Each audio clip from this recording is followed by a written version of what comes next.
माँ, मैं आपसे माफी चाहता हूँ, पर मैंने शादी कर ली है। ये शब्द जब छोटे बेटे अर्जुन ने बोले तो शारदा देवी के हाथ से थाली गिर गई। आंगन में बैठे बड़े बेटे विकास और बहू राधिका ने एक दूसरे की ओर हैरानी से देखा। क्या कहा तूने अर्जुन? शादी?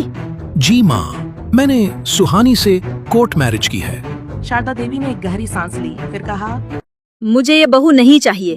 अर्जुन ने गले में अटका गिलास नीचे रखा। वो शहर में मेरे साथ पढ़ती थी, अब वहीं नौकरी भी करती है। बहुत अच्छी लड़की है माँ। अच्छी लड़की है? शारदा देवी ने ठाका लगाया। जो लड़का अपनी माँ से छुपकर शादी करता है वो कौन सा अच्छा बेटा होता है? विकास ने बात को संभालने की कोशिश की।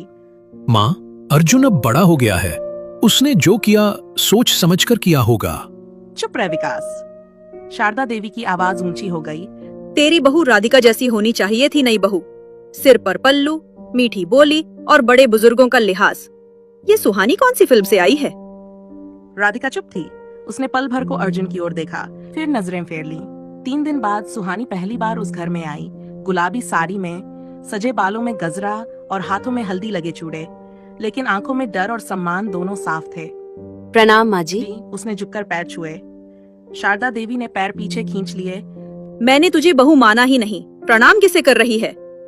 सुहानी की आंखें नम हो गई, लेकिन उसने खुद को संभाला। राधिका पास आकर मुस्कुराई। आओ सुहानी, तुम्हारा कमरा दिखा देती हूँ। सुहानी पीछे पीछे चल पड़ी। शुरुआती दिन कठिन थे।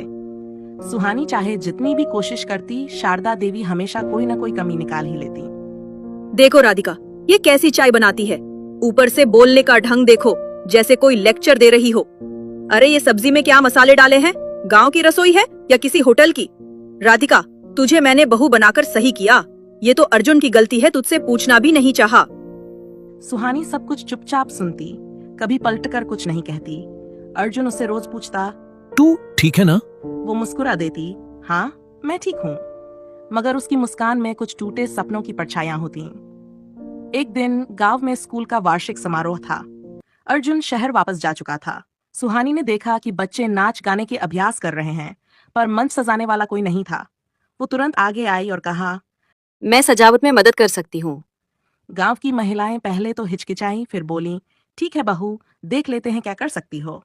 अगले 2 दिन तक सुहानी ने पूरे मंच को फूलों, रंगीन कागजों और बल्बों से सजा दिया। इतना खूबसूरत कि सब दंग रह गए। समारोह के दिन प्रधान जी ने माइक पर कहा, इस साल की सबसे सुंदर सजावट के लिए हम सुहानी बहू को धन्यवाद देते हैं। तालियों की गड़गड़ाहट हुई और पहली बार शारदा देवी की आंखें झुकीं। उनकी बहू को पूरा गांव सराह रहा था और वे अब भी आओ नाराज थी। सुहानी, तुम्हारा कमरा दिखा उस देती हूँ। रात राधिका ने धीरे से कहा, माँ, आप सुहानी को थोड़ा मौका दीजिए ना, वो वाकई मेहनती है। शारदा देवी कुछ बोली नहीं, लेकिन उनकी चुप्पी कुछ बदलने का इशारा थी। एक दिन शारदा देवी की तबीयत अचानक बिगड़ गई। सिर दर्द, चक्कर और बुखार। घर में कोई नहीं था। राधिका मायके गई थी, विकास खेत पर और अर्जुन शहर में। सुहानी ने बिना घबराए डॉक्टर बुलाया, दवा दिलवाई और माँ जी के सिर पर ठंडे पानी की पट्टियां रखती रही। रात के 2 बजे जब शारदा देवी की आंख खुली, उन्होंने देखा कि सुहानी उनके पैर दबा रही थी। क्यों कर रही है ये सब? उन्होंने थकी आवाज में पूछा। आपका मानना जरूरी नहीं माँ जी, आपका ठीक होना जरूरी है। शारदा देवी की आंखें भर आईं। आओ अगले दिन सुहानी, वे राधिका से तुम्हारा बोली, कमरा दिखा बहू, देती हूँ। सुहानी से कहना मुझे हलवा बना माँ, दे। आप उसी के सुहानी हाथ को का थोड़ा खाना है मौका आज। दीजिए ना, वो वाकई राधिका मेहनती चौंकी, है। मगर मुस्कुराकर कहा, माँ, खुद कहिए ना, बहू इंतजार कर रही है।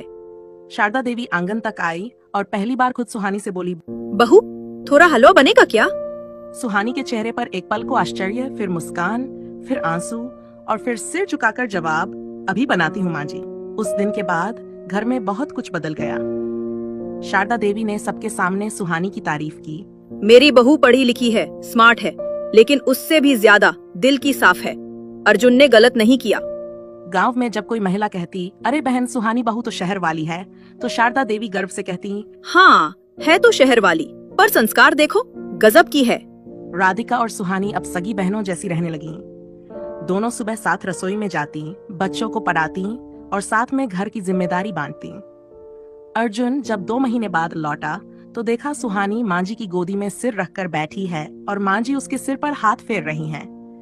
अर्जुन ने मुस्कुराकर पूछा, कुछ बदला सा लग रहा है। शारदा देवी हंस पड़ी। बहू नहीं बदली, मेरी सोच बदल गई है बेटा। कभी कभी एक माँ को सिर्फ ये दिखाना होता है कि बेटे की पसंद उसका अपमान नहीं बल्कि उसका सम्मान बन सकती है, और एक बहू को बस ये साबित करना होता है कि वो रिश्तों को दिल से निभा सकती है, चाहे शुरुआत में कोई उसे अपनाए या नहीं।